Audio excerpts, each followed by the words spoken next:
어느 회사의 신입사원이 첫 출근을 하는 날 사장실에 들어가서 사장의 의자에 덕하니 앉았습니다. 비서가 쫓아 들어와서 깜짝 놀래가지고 물었습니다. 아니, 신입사원이 왜 여기 앉아 있느냐고 그렇게 물었더니 그가 대답합니다. 제가 오늘 입사했는데 제가 이 회사에서 근무하면서 큰 그림을 보려면 이 사장 자리에 앉아야 될 것 같아서 사장 자리에 앉아서 큰 그림을 보려고 앉았습니다. 이렇게 이야기를 했다는 겁니다. 그날 그는 큰 그림을 보기도 전에 해고됐습니다. 문제는 뭐냐면 자기 자리를 착각한 거죠. 고린도전서 6장 19절 말씀에 오늘 우리가 읽은 말씀이죠. 너희는 너희 자신의 것이 아니다. 이렇게 말씀하고 있습니다. 너희 몸은 너희가 하나님으로부터 받은 몸이지 우리 게 아니다 라는 거죠. 근데 사실은 이 말씀은 우리 현대인들에게는 좀 불편한 말씀이에요. 왜냐하면 우리는 지금 내 인생을 내 것이라 생각하고 살고 있거든요. 요즘 사회학과 심리학에서 제일 많이 등장하는 단어가 뭐냐면 자기결정, 또 자기서사, 자기 브랜딩 이런 말 많이 씁니다. 그러니까 자기 스스로 자기를 브랜드화해야 된다는 거죠. 이 브랜드라고 하는 가치는 굉장히 커요. 그러니까 삼성이라고 하는 브랜드가 갖는 가치, 또 마이크로소프트라고 하는 브랜드가 갖는, 구글이라고 하는 브랜드가 갖는 가치는 어마무시하죠. 그렇게 유명 브랜드를 만들듯이 자기를 브랜딩하는 일을 요즘 해야 된다 이렇게 가르친다는 거죠. 그리고 젊은 사람들은 그런 브랜딩에 굉장히 애를 많이 쓰고 있습니다. 유명한 영국의 사회학자인 앤서니 기든스라는 사람이 있습니다. 저 참 이분이 굉장히 지혜로운 분이라고 생각하는데 현대 사회를 자기 스스로를 구성하는 시대, 끊임없이 자기를 설계하고 몸을 디자인하고 이미지 관리하고 건강 투자하고 또 건강을 자산처럼 관리하고 웰빙, 헬스, 다이어트, 자기관리 이런 것들을 하고 있다는 겁니다. 제가 늘 말씀드리지만 50대나 60대, 70대는 다이어트 하는 거 아닙니다. 많이 드셔야 되는 때입니다. 얼마 전에도 제가 다른 교회 권사님을 뵀더니 그 권사님 하시는 말씀이 72이신가 그러신데 요즘 다이어트 한대요. 그래서 제가 정신 차리라고 그렇게 엄하게 이야기했습니다. 72살 정도 되시는 분들은 다이어트 하시면 안 됩니다. 근육만 빠집니다. 그리고 다시 배만 올라옵니다. 그건 정해진 이치입니다. 그냥 마음껏 드시고 운동 조금 더 하시고 뛰시고 걷고 이러면 되는 거지 덜 먹고 괜히 근육 빠지게 만들지 마시길 바랍니다. 제가 굶어 봤어요. 요즘에 아주 많이 굶어 봤습니다. 편치 않게 굶었기 때문에 여러분 아시겠지만 이 굶으면 어떤 일이 벌어지느냐 하면 우리 교인들 중에서 어떤 분이 헬쑥해지셨다고 하는 아주 듣기 좋은 말을 해주셨는데 제가 거울을 보니까 그렇게 헬쑥해진 것 같지는 않아요. 근데 굶으면 일단 얼굴살이 나이 드신 분들은 빠지게 돼 있고 여러분이 빠졌으면 하는 곳에 살은 절대 안 빠집니다. 그렇기 때문에 굶지 마시라는 거예요. 그런데 연세 드신 분들도 요즘 젊은 사람들처럼 그렇게 다이어트하고 자기 관리하는 거 좋긴 해요. 그런데 문제는 방향이에요. 방향. 늘 말씀드리지만 현대인들은 이 몸을 자기 소유인 것처럼 관리합니다. 근데 성경은 우리 기독교인들을 향해서 뭐라고 말씀하냐면 너희 몸은 하나님의 것이다. 이렇게 분명하게 못 받고 있습니다. 이 차이는 아주 작아 보이지만 굉장히 달라요. 우리는 하나님이 값으로 주고 산 몸을 가지고 있는 사람들입니다. 여러분의 몸은 여러분이 관리하는 것이라고 해서 여러분의 것이 아니라 하나님의 것이다 하는 거죠. 왜? 우리는 구속된 존재고 그리스도인이기 때문에 이 십자가가 우리 몸의 소유권을 바꾼 거예요. 우리 몸의 소유권을 바꾼 것을 우리는 모르고 있다는 거예요. 여기에 반전이 있는 겁니다. 우리가 자유를 얻기 위해서 내가 내 몸의 주인이 되고 내 영혼의 주인이 되려고 하는데 사실은 성경은 네가 네 몸의 주인이 되려고 할 때 오히려 종이 된다. 이렇게 말씀합니다. 그렇지 않습니까? 내 몸의 주인이 되려고 할 때 우리는 욕망의 종이 되고 또 이 약물의 종이 되고 중독의 종이 되고 또 인정받고 싶어 하는 마음의 종이 될 때가 많습니다. 그런데 우리가 그리스도인의 본질, 그리스도인의 원래 모습대로 우리가 그리스도의 소유가 되고 하나님의 소유가 될 때에 비로소 우리가 자유롭게 된다라는 거죠. 요한복음 8장 36절에 보면 아들이 너희를 자유롭게 하면 너희가 참으로 자유하리라. 그렇게 이야기를 하십니다. 세상은 계속 우리에게 네 삶의 CEO는 너다. 이렇게 가르치고 그렇게 되기를 원해요. 그런데 성경은 네 삶의 CEO, 네 삶의 주인은 이미 정해져 있어. 이렇게 성경은 자꾸 우리에게 말씀하고 있다는 거죠. 우리 젊은 청년들, 우리 젊은 장학금을 받는 친구들, 여러분들의 몸은, 여러분의 삶은 하나님이 주인이고 여러분은 하나님이 컨트롤하는, 통치하는 그런 몸으로 그런 인생을 살아가기를 주님의 이름으로 축복합니다. 성경에 이 청지기 비유가 종종 나오는데 청지기 비유를 통해서 우리 하나님이 우리에게 주시는 메시지가 있습니다. 바울은 베드로전서 4장 10절에서 베드로의 말씀을 이야기를 하면서 이렇게 얘기합니다. 각각 은사를 받은 대로 하나님의 여러 가지 은혜를 맡은 선한 청지기 같이 서로 봉사해라. 청지기는 은혜 받은 사람들이에요. 하나님께 받은 은사대로 살아가는 사람들이 청지기입니다. 여러분들이 보면 다 은사들이 있어요. 제가 지난 주일날 우리 주원이를 만나가지고 참 반가웠어요. 좋아가지고 참 기쁘고 주원이가 꼬물꼬물 기어다니다가 조금 커가지고 코 흘리다가 그 다음에는 막 이리 뛰고 저리 뛰어다니다가 어느 날 보니까 기타를 치는데 얼마나 기타를 잘 치는지요.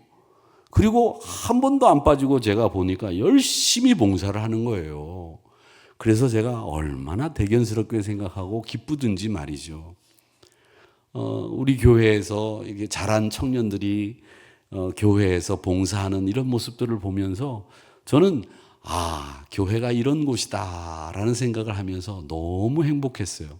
그래서 우리 청년들이 사실은 우리 오늘 여기 나와 있는 우리 서윤이나 정윤이는 제가 부산서부터 본 친구들이거든요. 부산에서 뭐 찔찔찔찔 하고서 말이죠. 막 이렇게 엎혀가지고서 막 이렇게 찔찔찔찔 이러고 다니던 친구들인데 어느 순간 오니까 벌써 올겐을 치고 있거든요. 그러니까 여러분 정말 빨리 아이들은 크고요.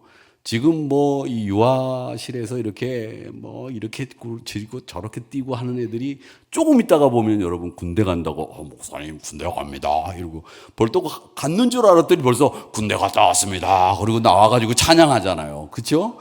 이야 정말 빨라요. 세월 빠르다는 겁니다. 우리 젊은 청년들 하나님의 통치를 받으면서 하나님의 몸으로 하나님이 주시는 그 능력으로 살아가는 우리 젊은이들이 되었으면 좋겠습니다. 청직이라고 하는 것은 하나님께로부터 주어진 걸 잘 관리해서 뜻있게 살아가는 사람들이 청지기입니다. 그래서 어떻게 보면 여러분의 삶이 더 심오하고 더 신비하고 여러분의 삶은 어떻게 보면 더 기적 같은 일들이 여러분의 삶 속에서 많이 일어나게 될 줄로 믿습니다. 여러분은 대충 살아가는 사람들이 아니고요. 내 살아가는 뜻과 내 살아가는 의미를 잘 알고 살아가는 사람들이다. 이렇게 아시고 늘 승리하기를 주님의 이름으로 축복합니다. 19절에 보면 뭐라고 말씀하시냐면 너희 가운데 계신 성령의 전인 줄을 알지 못하느냐. 이렇게 말씀을 하고 있습니다. 이 말씀은 우리 몸이 성령의 전이라는 거죠. 성전은 단순히 깨끗한 공간이 아니에요. 성전이 가지고 있는 가장 중요한 뜻은 뭐냐면 하나님의 임재가 있는 곳이에요. 그렇기 때문에 우리가 요즘에는 외형을 가꾸는 데는 굉장히 열심을 내요. 외형을 가꾸는 데는. 제가 한번 정신 못 차리고 말이죠. 뭐를 이렇게 들여다보다가 돌아서 가지고서 말이죠. 유리가 있는데 그 유리도 있는지도 모르고 갔다가 그냥 얼굴을 갖다 들이받았어요. 여러분한테 부끄러워서 말씀도 못 드렸지만 벌써 좀 됐기 때문에 이제 말씀을 드리는데 제가 요즘에는 칠칠치 못해요. 그래서 이렇게 보다가 여기 유리가 있는데 아무것도 없는 줄 알고 거기다가 그냥 얼굴을 냅다 갖다 받았어요. 그래가지고 한 2주 정도 안 보일 때는 여러분 이렇게 마스크를 그때는 끼고 있어서 이렇게 마스크를 끼고 있었지만 이 코에다가 이렇게 깁스를 하고 다녔었어요. 코가 부러져 가지고요. 참 코가 부러지도록 유리에다 갖다 들이받는 이런 사람이 어디 있냐고요. 제가 이렇게 칠지 고만 웃어요. 참. 그래서 제가 이제 이 코가 부러졌으니까 이걸 이제 기부스를 해갖고 안에다가 이제 넣어가지고 이렇게 세우는데 나중에 다 이제 뼈가 붙었대요.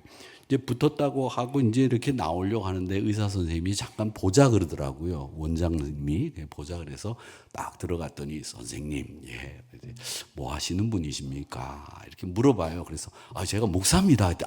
목사님이시군요. 그러더니 하는 말이 이번 차제 코를 조금만 더 높이면 아주 정말 좋겠다. 그렇게 얘기하시더라고요. 그래서 제가 또 혹해가지고 말이죠. 얼마입니까? 했더니 한 550만 원 정도면 이 코를 조금 더 높이면 아주 선생님 인물이 아주 살겠습니다. 근데 저는 이 코가 문제가 아니라 눈이 문제거든요. 눈이 작아요. 아주 소갈딱지처럼 요만해가지고 말이죠. 이렇게 보기 때문에 눈을 따도 눈을 따야지 코는 괜찮아요. 뭐 이 정도 높이면. 그래서 제가 제가 이 나이에 무슨 코를 따고 눈을 따고 하겠습니까? 이제 붙었으면 됐습니다. 그리고 그냥 나왔어요.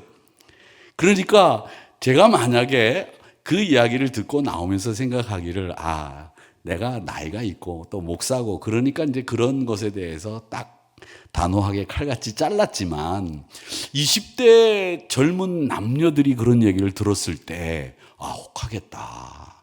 그리고 한번 해봐야 되겠다라는 생각을 하겠다. 아주 선생님이 설명을 기가 막히게 하는 거예요.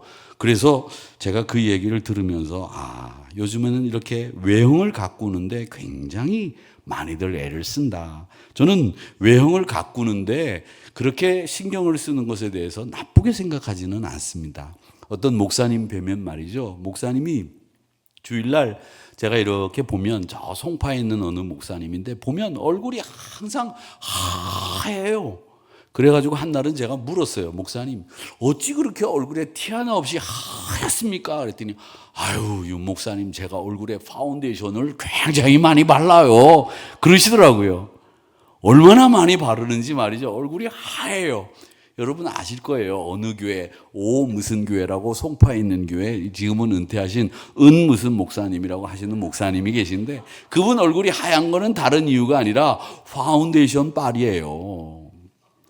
근데 외형을 가꾸는 거 저는 반대하지 않습니다. 좋습니다. 그런데 외형을 가꾸듯이 여러분 우리 내면도 가꾸셔야죠. 이 내면을 안 가꾸고 외형만 가꾸는데 성공을 하면 뭐 하겠습니까? 그래서 SNS를 보면 미소가 넘치고 미인들이 넘치고 뭐 다리 길게 찍는 방법이 뭐다 뭐 이런 거 정말 많이 나오죠. 그리고 뭐 핸드폰을 거꾸로 해가지고 이렇게 찍으면 말이죠. 다리가 길게 나오고, 다리를 이렇게 앞으로 한 다리를 이렇게 내고 찍으면 다리가 길게 나옵니다. 여러분, 다리를 이렇게 일자로 이렇게 가만히 서서 찍으면 다리 짧게 나옵니다. 다리를 이렇게 한 짝 뒤로 밀러가지고 다리 하나를 딱 이렇게 해가지고 찍으면, 그리고 찍는 사람은 핸드폰을 이렇게 찍지 말고 카메라가 밑에 가도록 거꾸로 찍으면 다리가 무지하게 길게 나옵니다. 그런 거 여러분 알고 찍으세요. 그런데 그렇게 찍은 SNS의 사진에 보면 미소는 넘쳐나요. 그런데 영혼은 더 피로해지고 있다는 거죠.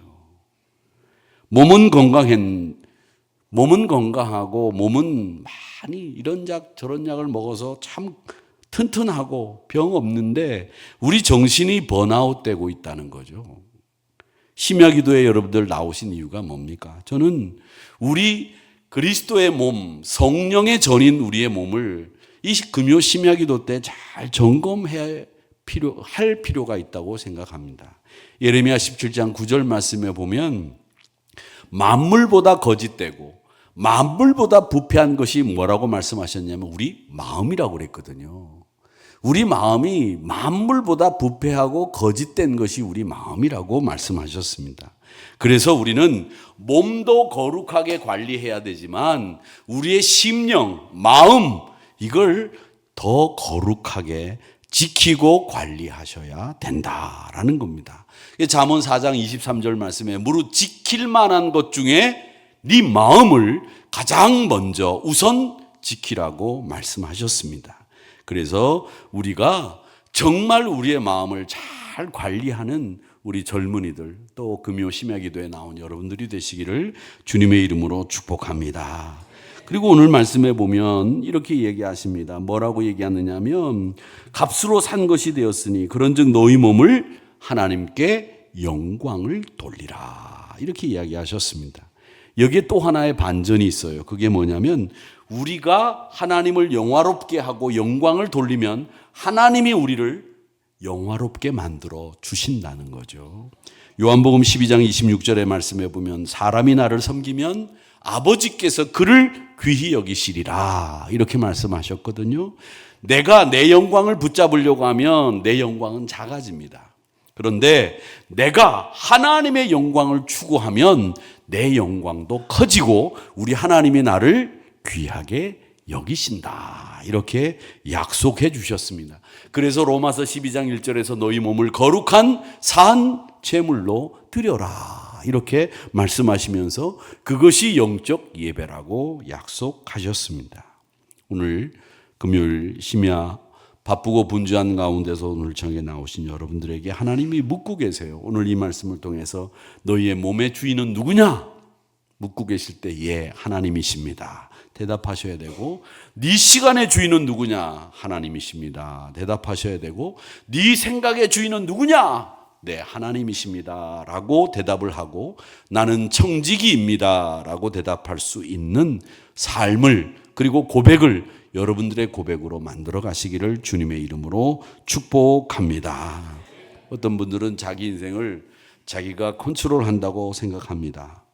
그런데 자기 인생을 자기가 컨트롤한다고 그렇게 말씀하시는 분들을 보면 저는 질문하고 싶은 마음이 여기까지 올라와요. 그러면 여러분, 당신은 그렇게 자기 인생을 자기가 잘 컨트롤한다고 얘기하면 왜 그렇게 불안해합니까? 왜 그렇게 불편하고 왜 그렇게 염려합니까? 이렇게 물어보고 싶어요. 자기 인생을 자기가 컨트롤할 수 있다면 그렇게 불안해하면 안 되죠. 그렇게 염려하면 안 되죠. 내가 내 인생을 다 지고 있다고 생각하니까 불안하고 내 인생을 내가 컨트롤하고 있다고 하니까 염려가 생기는 거예요. 인생을 내가 다 지고 있다고 생각하는 사람이 제일 불편하고 피곤한 사람입니다. 그러나 주님께 맡긴 사람은 항상 평안한 사람입니다. 여러분의 인생을 주님 앞에 맡기시고 청지기의 삶은 책임은 있지만 불안은 없어요.